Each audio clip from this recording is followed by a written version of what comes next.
Let's have a conversation. So just got off the phone with a first year DPT student. So if you saw my story yesterday or the day before, I had a DM from somebody that reached out to me saying that they already had their undergrad degree. They had a master's in exercise science. They're going back to school. They're in their first year of the DPT program, and they still haven't learned anything that is going to be useful as a clinician dealing with patients or athletes, and how frustrated he is.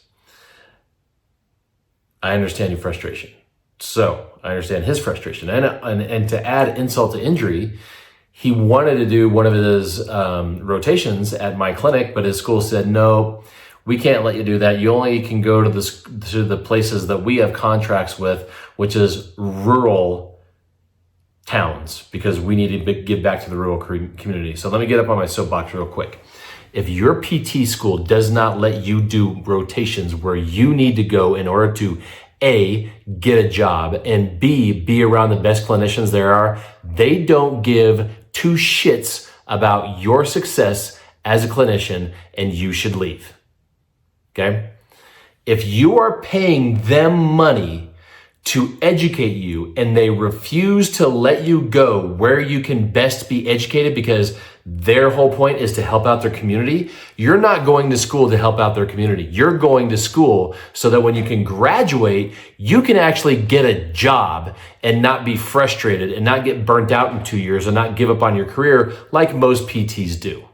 So I'll get off my soapbox. Okay, so now let's talk about the conversation so I reached out to him and said, hey, give me a call. Let's walk through this and let me see what you have to say about what your whole purpose is. So the whole purpose of why you're going to school is to hopefully get a fulfilling job that not only satisfies you professionally, but also monetarily, because you know, as this guy is, he is racking up 6 figures in debt so he can go off into the workplace and hopefully get a job.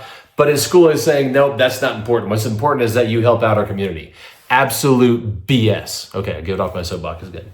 Okay, so I called him and here's how the conversation went. So I said, I understand that you're frustrated. I understand that you're not learning what you thought you were going to learn, what you need to learn in order to be what you want to be. So the question is, what's your purpose? So why did you go to PT school in the first place?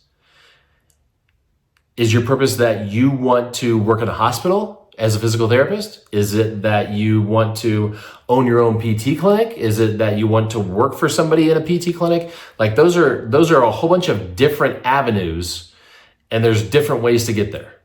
So what was your purpose in going to PT school? And he said, well, I know that when I graduate, I'm going to have a ton of debt.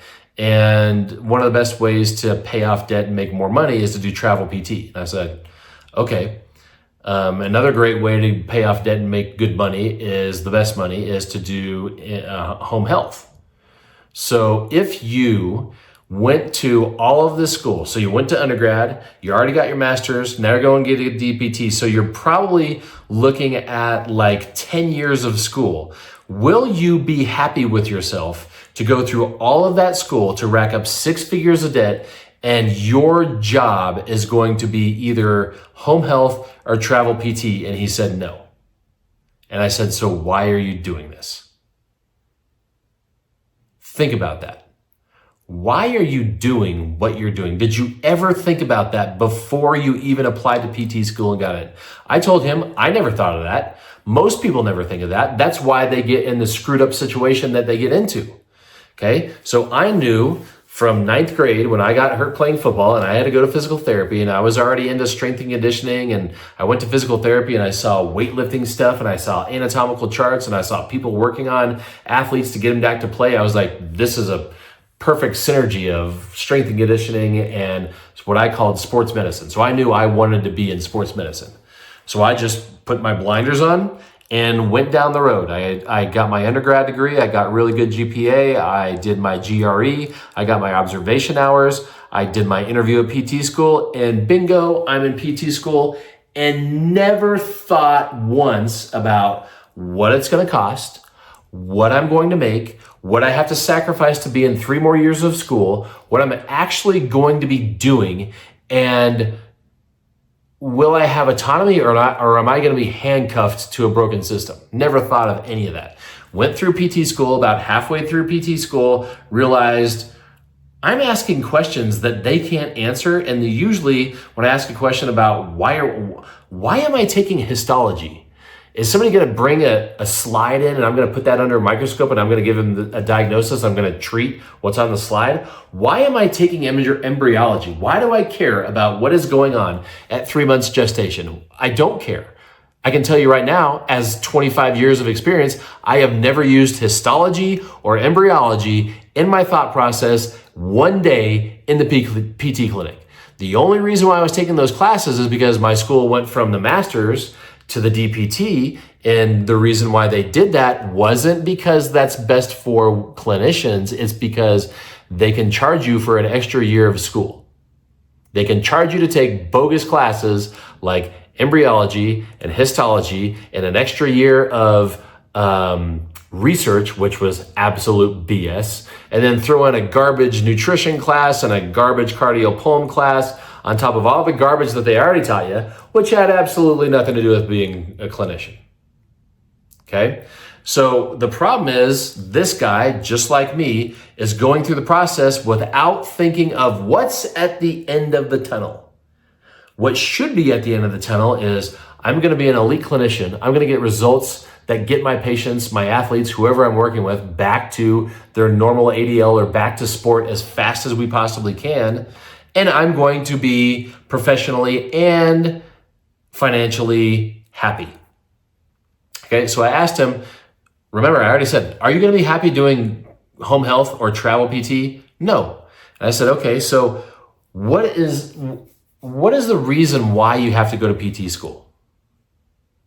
And he said, well, I don't know. And I said, well, I said, do you have any aspirations of opening your own clinic and going cash and doing your own thing, maybe working by yourself and working with a niche of athletes, whatever it is? I think he said he played football in college, so maybe you want to work with football players. He said, yeah, I would like to do that. I said, okay, did you know that you could drop out of PT school right now and do that? You didn't even have to get a master's in exercise science to do that. You didn't even have to get a bachelor's degree to do that. There are personal trainers that are out there that are doing dry needling, cupping, foam rolling, massage, exercise, all the stuff that PTs do because PTs own nothing. So they're doing that with zero debt, zero education, and people are paying them $200, $150, whatever it is. Now, do I think that's a great idea? No. I think it's a much better idea to at least know anatomy, physiology, application of science, critical thinking, root cause, all that stuff, which PT school is not going to teach you. But that's the way it is, okay? So I said, if you really don't want to accumulate any more debt, you could drop out of PT school right now, open your own cash pay clinic, and I guarantee you, if you knew what I teach students in the shift and you just applied that, you'd be better than any PT in town and you wouldn't be accumulating debt. You'd actually be making money doing what you want to do instead of doing travel PT to pay off the debt that you accumulated in order to do things you don't want to do. That makes no sense.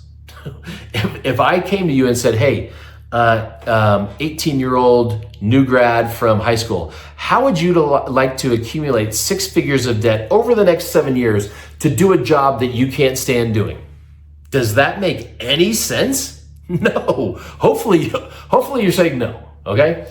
So I said, so you need to figure out, do you want to stay in PT school and finish this out and get a degree so you can call yourself doctor and then go work a job where you can pay off all the debt you accumulated in order to learn how to do nothing?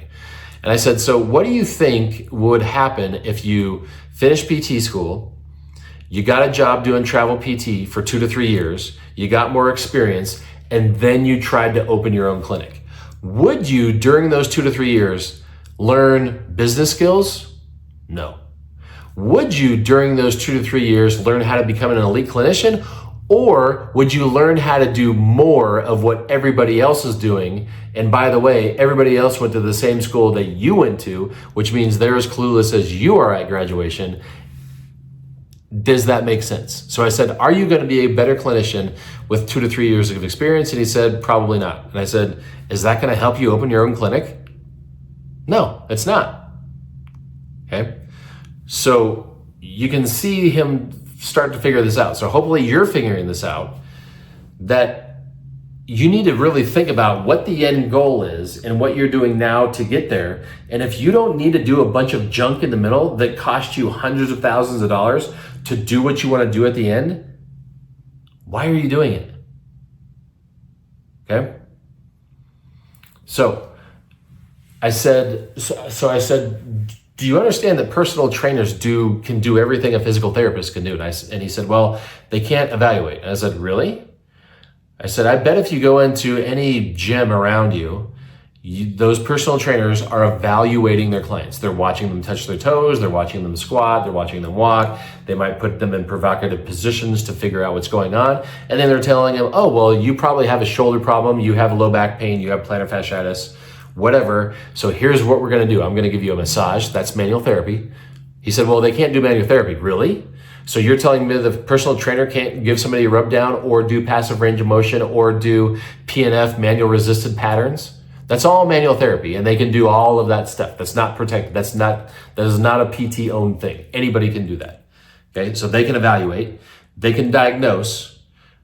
They just don't call it diagnosing, and they're not submitting billing, so they're not giving them diagnosis code, but they're telling them you have low back pain, you have shoulder pain, you have plantar fasciitis. Those are all diagnoses. They're doing the exact same thing a physical therapist does. The only thing they can't do is bill insurance and call themselves doctor or physical therapist. So if it's not worth 6 figures and 3 years of your life to call yourself a doctor or to bill insurance, you don't need to go to PT school. Now, like I said, it would be a much better idea if you had a background in the sciences rather than just walking out of high school, putting on a shirt that says trainer on the back, and then go treating patients. So would it be a good idea to get through undergrad and have a base knowledge of science? Yep. Do you know what the difference is between the undergrad based knowledge of science and the DPT based knowledge of science is? Nothing. Science is science. You're going to review the stuff that you learned in undergrad school the first semester that you go to DPT school. Why is that? Because they can charge you for that. So understand, your university that's charging you money to tell you that you can't go on a rotation where you want to go is charging you money so they can make money. They're not charging you money to turn you into a clinician. That's not going to happen.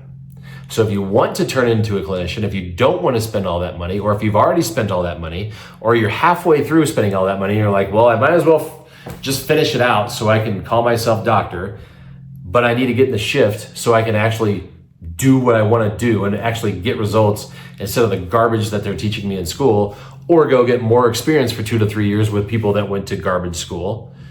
That's how you become a clinician. So until you figure out how to get a systematic thought process that's based on critical thinking and application of science, all of which you're not going to learn in PT school, you're not going to learn on your rotations, you're not going to learn in a residency, you're not going to learn from a mentor that went through the same broken system that you went through, and you're not going to learn that stuff through the CEU classes, you're only going to learn that through the shift.